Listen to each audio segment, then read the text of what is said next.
Europe 1. Votre invité ce matin, Sonia Mabrouk, est députée Renaissance de l'Oise, questeur de l'Assemblée et ancien ministre du Budget. Bienvenue ce matin sur Europe 1 et bonjour Éric Woerth. Merci, bonjour. Est-ce que vous avez préparé votre stock à la maison? Mon stock de quoi? De bougies? Mon stock de bougies. Vous avez entendu notre journal avec attention? Peut-être pas encore, mais il y a des gens qui stockent à peu près tout, des pâtes, de la moutarde. Non, je crois pas. Non, on a quelques bougies, bien sûr, mais il faudra peut-être qu'on en achète un peu plus. Oui. Vous êtes prévoyant, vous avez raison, les risques de coupure d'électricité se précisent. Une circulaire devait être envoyée au préfet. Est-ce qu'on en est là aujourd'hui en France ? On en est d'une raréfaction de la ressource électrique, du gaz, bien sûr, mais on en est là dans la plupart des pays du monde, en dehors des États-Unis ou des grands producteurs d'électricité. Sauf que nous avions une filière d'excellence nucléaire exceptionnelle. C'est vrai, on continue à avoir une filière d'excellence nucléaire. On va construire de nouvelles centrales. Maintenant, il y a à peu près 50% des centrales, un peu moins, qui sont à l'arrêt pour des raisons pour des problèmes techniques qui doivent être réglés. On attend d'EDF le calendrier définitif de remise en route de ces centrales. Mais vous comprenez que les Français se demandent si on ne marche pas sur la tête. On a fermé Fessenheim, on avait une filière d'excellence incroyable et aujourd'hui on en est là avec des risques de coupure d'électricité dans notre pays et une centrale à charbon qui a été rouverte lundi. Oui, c'est essentiellement parce qu'il n'y a pas de gaz. C'est essentiellement parce qu'il n'y a pas de gaz. Il y a eu de mauvais choix politiques. C'est essentiellement, peut-être, comme dans tous les grands pays du monde, l'Ukraine est un mauvais choix politique pour la Russie. Donc il y a beaucoup de raisons très précises qui font qu'on en est là. Maintenant, on n'est pas non plus nulle part. Les centrales nucléaires qui sont aujourd'hui à l'arrêt pour des raisons de maintenance, elles vont réouvrir.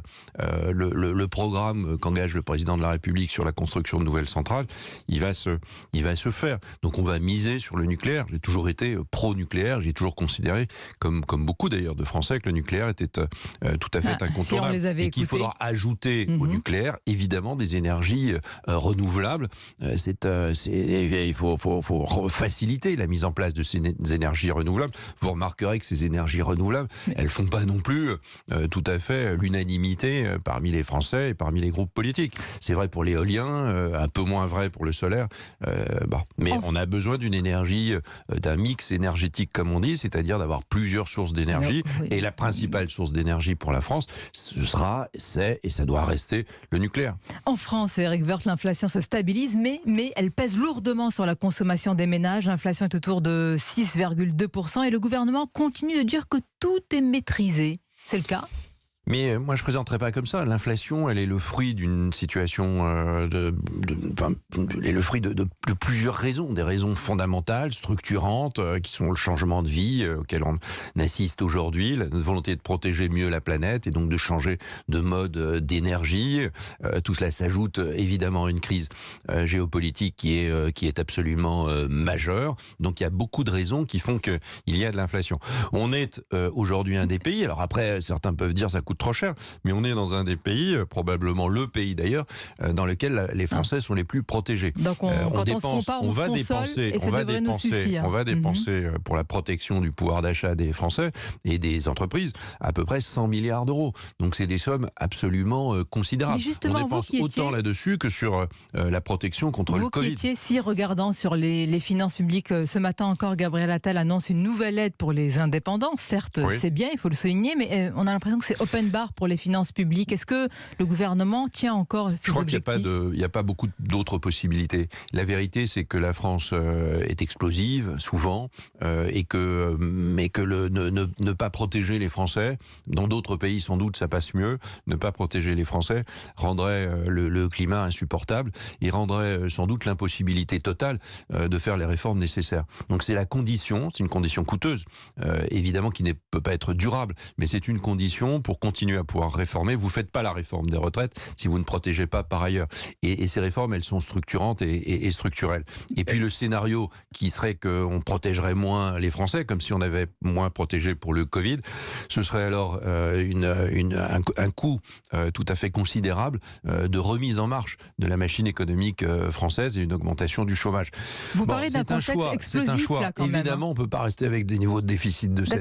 Évidemment, on ne peut pas protéger abréger ad vitam aeternam de tous les maux les uns et les autres, parce qu'on n'en a pas les moyens, mais ce qui devait être fait a été fait, et plutôt bien fait, et ça doit être ciblé, absolument ciblé. C'est ce qui sera le cas sur notamment la protection des entreprises ou la protection d'un certain nombre de Français. Éric Woerth, d'un contexte explosif, et dans ce contexte inflammable, Emmanuel Macron veut avancer sur l'ultra-sensible réforme des retraites, au risque de mettre le feu dans le pays, comme le dit Laurent Berger, qui n'est pas le plus, je veux dire, radical des syndicats dans notre pays. Mais mettre le feu dans le pays, ce serait de ne pas poursuivre les réformes des retraites. Mettre le feu dans le pays, ce serait être incapable de garantir aux jeunes Français aujourd'hui, aux Français actifs qui payent des cotisations pour payer les pensions de ceux qui sont à la retraite aujourd'hui et qui espèrent avoir la même chose, le même comportement des générations qui viennent à leur égard, ce serait de ne rien faire.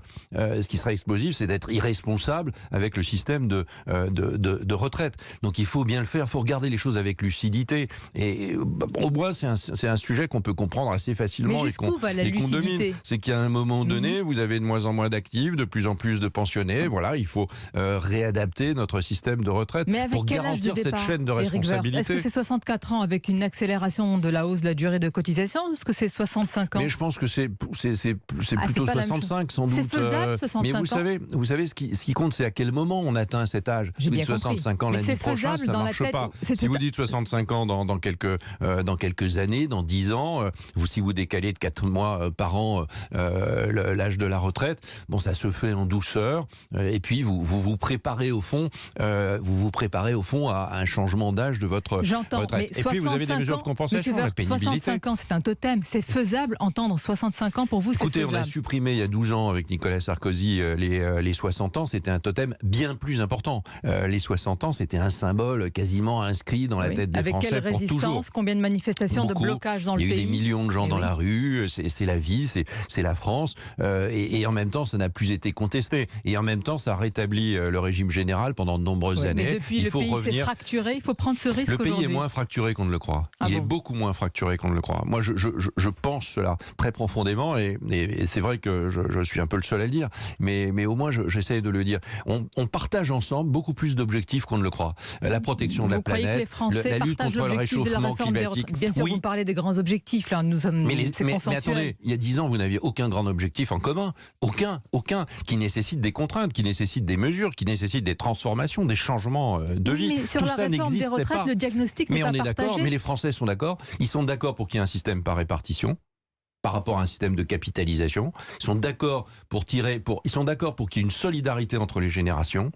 Et pour qu'il y ait une solidarité entre les générations, ça nécessite un certain nombre de contraintes. On n'est pas dans une vie idéale, on n'est pas dans un paradis rêvé, on est dans la vie réelle. Et dans la vie réelle, si on veut garantir la chaîne de solidarité qu'est la retraite par répartition, ça nécessite d'adapter les paramètres de cela. Et dans le paramètre, voilà, mais à vous entendre, et tous ceux qui pensent que l'âge ne pèse pas dans le domaine de la retraite, ils n'ont pas compris le système de retraite. Si c'est si naturel, Éric Woerth, il n'y aura pas besoin de 49.3 sur la réforme des retraites. Je pense qu'il n'y aura pas besoin de 49.3 sur la réforme des retraites. Vous en êtes si sûr ?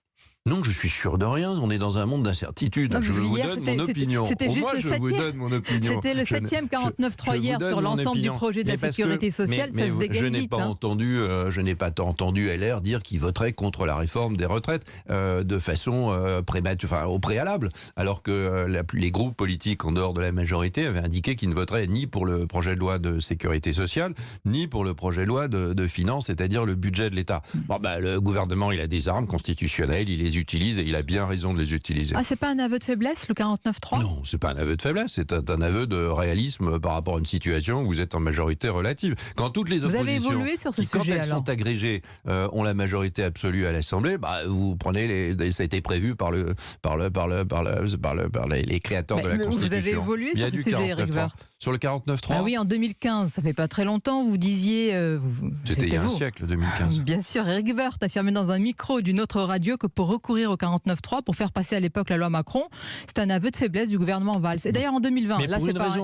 Attendez, 2020, face à Édouard Philippe, vous dénonciez un coup de force, un aveu de faiblesse. Mais Sonia Mabrouk, il y avait une majorité pour voter, il y avait une majorité absolue à l'Assemblée nationale en 2015. Donc c'était juste une majorité qui se fracturait. Elle se fracturait totalement. Là, on est dans une majorité relative et on en a des groupes politiques qui annoncent, sans regarder le contenu d'un texte, qu'ils ne voteront pas pour. On parle du budget de l'État, on parle du budget de la sécurité sociale, on parle du financement des services publics, enfin, on parle du financement de l'assurance maladie. C'est rien, juste rien de moins que cela.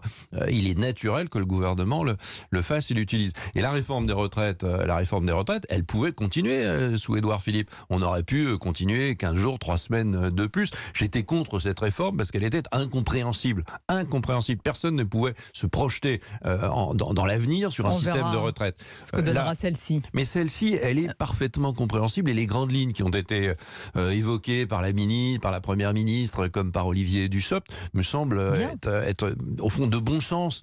Ça nécessite évidemment un tout petit peu c'est une contrainte supplémentaire, mais c'est la protection d'un système par répartition. Mais vous dites contrainte supplémentaire et je ne vais pas être démago, mais quand même, Éric Woerth, on va quand même demander un effort supplémentaire au moment où on entend par exemple dans l'Assemblée nationale des députés qui disent qu'ils travaillent trop, qu'il y a des séances de nuit, que c'est compliqué. Est-ce qu'aujourd'hui demander encore des efforts aux Français, c'est audible? Mais la vie est un effort, je vais vous dire. La vie, c'est quand même un super effort. C'est compliqué de se lever le matin. Pour certains, c'est plus compliqué que d'autres. Moi, je note aussi que 70% des Français sont heureux. Je ne sais pas si vous avez vu récemment. Je pense que aussi il y a moins de division que de capacité à porter un certain nombre d'objectifs. Le sens du travail, la réindustrialisation, l'égalité des chances. C'est pas des grands objectifs éthérés, c'est des objectifs qui veulent dire des choses. Alors. Non, mais c'est la vérité. Je ne sais pas pourquoi tout le monde voit toujours tout en noir.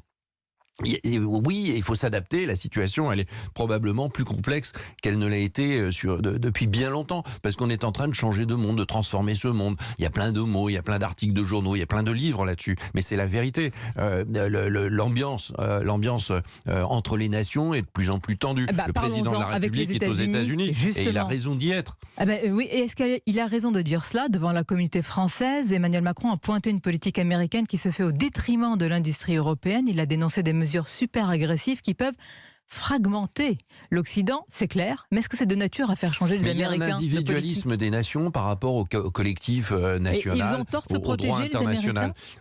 Ils ont tort de ne pas tenir compte du reste du monde. C'est le pays le plus puissant du monde, donc il a peut-être la France et le pays. Ils ont les Chinois en face. La France, elle a ses valeurs universelles, c'est très important, mais le pays le plus puissant au monde, ça reste quand même les États-Unis. Donc il faut évidemment qu'ils tiennent compte de ce qui se passe, que quand ils prennent des décisions de cette nature, c'est-à-dire des décisions de protectionnisme. La vérité, c'est qu'on va trop loin dans le protectionnisme, alors qu'on est probablement allé trop loin dans la mondialisation. On l'a bien vu au moment du Covid. Et le président français, il a raison de porter jusqu'aux États-Unis, dans une grande visite d'État, ces idées-là. Et il faut aussi que les Européens en tirent des conséquences, c'est-à-dire également un certain nombre de mesures équilibrées qui permettent à l'Europe de mieux protéger son industrie. Les États-Unis n'ont aucun problème et aucun mal à mettre en place un protectionnisme à travers leur fameux Inflation Reduction Act. Et nous, fameux...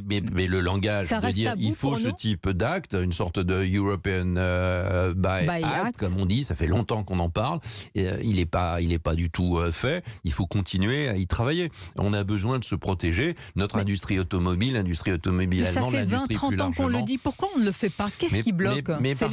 Parce que l'Europe n'est pas un pays, donc elle est multiple et que les intérêts sont également divergents, notamment les intérêts allemands, on le voit en ce moment, sont assez divergents des intérêts français parce que notre socle économique n'est pas le même. Mais moi, je voudrais que, comme sur le plan individuel, il y ait moins d'individualisme des nations et plus de citoyenneté. Et dans le domaine français, c'est beau comme un vœu pieux ce matin sur Europe 1. Mais c'est la vérité. La citoyenneté, c'est au fond un individu qui participe à un collectif. C'est pour ça que je vous dis que lorsque il y a quand même un tout petit peu plus, quand on partage beaucoup d'objectifs en commun, à ce moment-là peut se créer, se recréer ce magnifique sentiment de citoyenneté, c'est-à-dire qu'on participe. Écoutez, il suffit de le dire à Joe Biden, il va dire j'arrête de protéger mes entreprises. Quand on veut réduire l'empreinte carbone, chacun y participe. Votre foyer y participe, votre entreprise y participe.